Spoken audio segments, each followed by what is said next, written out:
નમસ્કાર, મારી મંજુલા સાલાણી ઓફિશિયલ ચેનલમાં આપ સૌનું હાર્દિક સ્વાગત છે. નમસ્કાર, આપની સાથે હું મંજુલા. ગુજરાતમાં દારૂ અને ડ્રગ્સ વેચાય છે ખુલ્લેઆમ, તેના અડ્ડાઓ પણ છે તે આપણે સૌ જાણીએ છીએ અને અત્યારે આપણે તેનું ઉગ્ર આંદોલન પણ જોઈ રહ્યા છીએ. તેમાં રાજકારણ પણ ખૂબ ઊંડી વાતો કરી રહ્યા છે, ચર્ચાઓ કરી રહ્યા છે. એ વિપક્ષો એકબીજાની સામે ચેલેન્જ કરી રહ્યા છે. આવું આપણે જોઈ ચૂક્યા છીએ. દારૂના અડ્ડાઓના કારણે ગુજરાત પર કેટલી વિપરીત અસર પડી છે તે આપણે સૌ જાણીએ છીએ. ગુજરાતની એવી કેટલી મહિલાઓ છે, ગુજરાતની નહીં સમગ્ર વિશ્વની, પરંતુ જો આપણે ગુજરાતની વાત કરીએ તો ગુજરાતના એવી કેટલી મહિલાઓ અને કેટલા એવા બાળકો કે જેમના પિતાઓ અને પતિ દારૂ પીતા હોય અને પરિવાર રજડતો હોય તે વ્યક્તિ દારૂ પીતો હોય, ખુલ્લેઆમ તે દારૂના અડ્ડાઓમાં દારૂ બનાવે છે, પરંતુ તેઓ નથી ઈચ્છતો કે મારા બાળકો સારી રીતે ભણે ને હું ભણાવું તો તેનું ભવિષ્ય ઉજ્જવળ બનાવવા માટેના પ્રયત્ન કરું.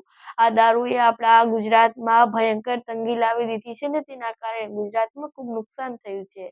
હવે એવા બુટલેગરોને ડર નથી કે પોલીસ અથવા તો આઈપીએસ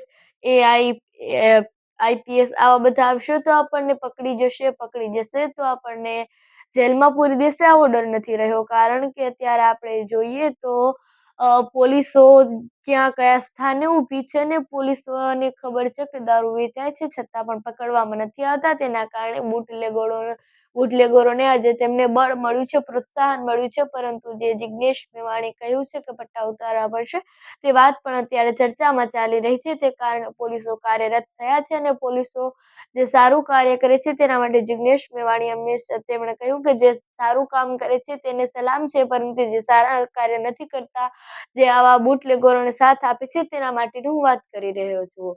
અને અત્યારે એક એવી વાત જાણવા મળી કે જેના કારણે તમે હચમચી જશો. અત્યારે તમે ગુજરાતના જે પણ ખૂણે જાઓ ત્યાં તમને જોવા મળશે કે ત્યાં દારૂ વેચાય છે અને તમે પૂછશો કે ત્યાં જઈને કે અહીંયા દારૂ વેચાય છે કે કઈ જગ્યાએ વેચાય છે, તો તમને જ્યાં જે દારૂ પીતો યુવાન હશે તે તમને હાથ પકડી અને અડ્ડા સુધી મૂકી જશે.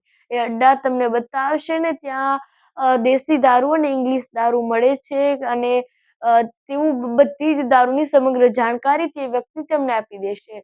અત્યારે ગુજરાતમાં દારૂ એક જગ્યાએ નહીં, અનેક જગ્યાએ, અને પાછો ગુજરાતના એવા જિલ્લાઓ નહીં કે માત્ર આ જિલ્લાઓમાં જ, ગુજરાતના સમગ્ર જિલ્લાઓમાં પછી તમે જે જિલ્લાની વાત કરો તે જિલ્લાઓ, એક પણ જિલ્લો બાકી નથી કે જ્યાં ગુજરાતમાં દારૂ નથી વેચાતો.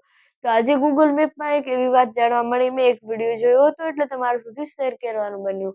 એવું જાણવા મળ્યું કે ગૂગલ મેપમાં એવા નકશાઓ પણ આપેલ છે કે ક્યાં ક્યાં દારૂ વેચાય છે, કયા કયા વ્યક્તિઓ દારૂ વેચે છે અને ક્યાં દારૂ વેચાય છે તેવું જોવા મળ્યું ને તેમાં ગુજરાતના 32 અડ્ડાઓ ગુજરાતમાં જોવા મળ્યા. આવા ગુજરાતના 32 અડ્ડાઓએ કેટલી ભયંકર હાનિ લાવી દીધી છે. ગુજરાતના 32 અડ્ડાઓ ગૂગલમાં તમે સર્ચ કરશો કે દેશી દારૂના અડ્ડા એટલે તમને જોવા મળશે. તેના રસ્તાઓ પણ જોવા મળશે અને રસ્તાઓમાંથી તે ક્યાં છે, કોણ વેચે છે તે વ્યક્તિનું નામ પણ આપેલું હોય અને કેવો દારૂ મળે છે, કઈ પ્રકારનો દારૂ મળે છે તે પણ તેમાં સમગ્ર ડિટેલ આપેલી હોય છે. હવે તમે વિચાર કરો કે કેવા વ્યક્તિઓ છે કે તેમણે આ નકશાઓ ગૂગલ મેપમાં પણ નાખી દીધા છે ને તેના કારણે હવે ગુજરાતમાં આ નુકસાનમાં શું બાકી રહ્યું છે તે આપણે અનુભવી રહ્યા છીએ ને જાણી પણ ચૂક્યા છીએ કે આ ગુજરાતમાં હવે આ દારૂના અડ્ડાઓ ગુજરાતને કેવી નુકસાની પહોંચાડવાના છે. તો આ વિડીયો વિશે તમારું શું કહેવું છે કમેન્ટ્સમાં જરૂરથી જણાવજો અને સાથે જ મારી મંજુલા સાલાણી ઓફિશિયલ ચેનલને સબસ્ક્રાઇબ કરવાનું ભૂલશો નહીં. નમસ્કાર.